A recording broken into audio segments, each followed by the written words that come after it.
আমার প্রশ্ন, এখন বর্তমানে বেশিরভাগই দেখতেছি স্টার নিয়ে তারা লাইক কমেন্ট আদায় করতেছে। আসলে কি ফেসবুক যারা স্টার নিয়ে এভাবে লাইক কমেন্ট আদায় করতেছে স্টার দিয়ে, তারা কি আসলে প্রকৃতপক্ষে কন্টেন্ট ক্রিয়েটর? কয়জন আছে আসলে প্রকৃতপক্ষে কন্টেন্ট ক্রিয়েটর? আমার তো মনে হয় ধরেন 95% কন্টেন্ট ক্রিয়েটর না, যারা স্টার দিয়ে ফুলের ভালোবাসা আদায় করছেন। আর ফুলের ভালোবাসা দিয়ে আপনি ফেসবুকে ভাইরাল হতে পারবেন,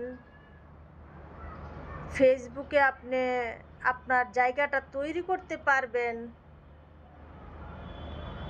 সেটা আমি বলবো একদমই বোকামি, একদম 100% বোকামি। আপনাকে ফেসবুক প্লাস আপনার জনগণ বা আপনার ফ্যান ফলোয়াররা আপনাকে সাপোর্ট করবে, তখনই তাদের সাপোর্ট সবসময় পাবেন যখন আপনি আপনার কন্টেন্ট দিয়ে তাদের মন জয় করতে পারবেন। এবং আপনাকে যারা ফুলের ভালোবাসা নিয়ে আপনাকে ভালোবাসা দিচ্ছে, একটা সময় দেখবেন তারা আপনাকে ফুলের ভালোবাসা যতদিন দিতে পারছেন তাদের কাছ থেকে ভালোবাসা আদায় করতে পারতেছেন, আর যতদিন ফুলের ভালোবাসা দিতে পারবেন না ততদিন আপনি ভালোবাসাও পাবেন না। সেই ক্ষেত্রে আমি বলবো, আপনারা যারা স্টার দেন, ভালো কথা দেন, সমস্যা নেই, তবে আপনাদের একটা রিকোয়েস্ট করি, সেটা হচ্ছে গিয়ে আপনারা আপনাদের কন্টেন্টের প্রতি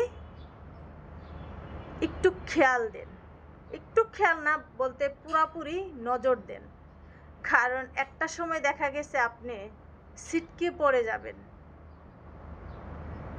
ওই যে যখন আপনি স্টার দিতে পারবেন না। সাপোজ ধরেন আজকে ফেসবুক স্টার উঠিয়ে দেখবেন এইখানে হাজার হাজার লক্ষ লক্ষ কন্টেন্ট ক্রিয়েটর থাকবে না। কিছু কিছু মানুষের ভিডিও সামনে আসে, দেখলে আমি অবাক হয়ে যাই।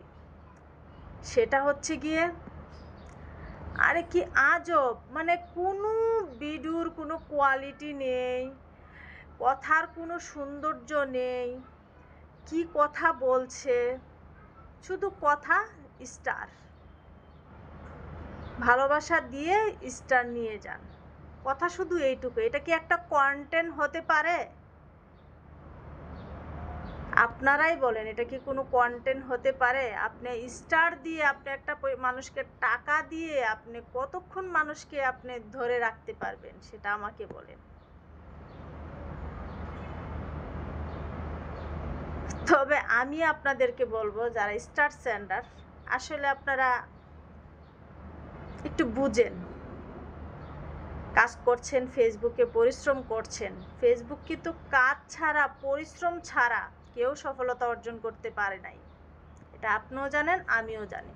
কারণ ফেসবুকের পরিশ্রমটা হচ্ছে অনেক পরিশ্রম, যেমন মানসিক তেমন ব্রেন, তেমন শারীরিক, তেমন মানে আপনি একটা কাজ করতেছেন, হ্যাঁ, ওই কাজটা কিন্তু এই ফেসবুকের কাজের জন্য কিছুই হলে বিঘ্ন ঘটছে, তারপর আপনি ফেসবুকে কাজ করে যাচ্ছেন।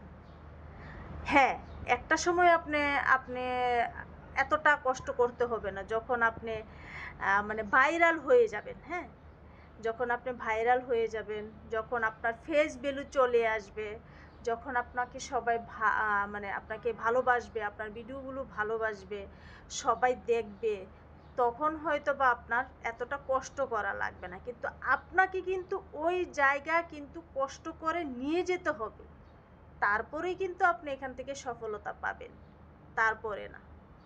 তবে ঘুষ দিয়ে এখানে ফেসবুক প্ল্যাটফর্মে সফলতা অর্জন করা এতটাও সোজা না, আমি যতটুকু সোজা ভাবতেছি। আশা করি আমার ভিডিওটা দেখে ভিডিও রিলেটেড একটা কমেন্ট করবেন, সুন্দর একটা মন্তব্য রেখে যাবেন, লাইক আর পারলে একটু শেয়ার করে দিবেন। আমি স্টার সেন্টার থেকে ছোট করার জন্য আমি ভিডিওটা তৈরি করিনি, আপনাদেরকে বোঝানোর জন্য, জাস্ট বোঝানোর জন্য।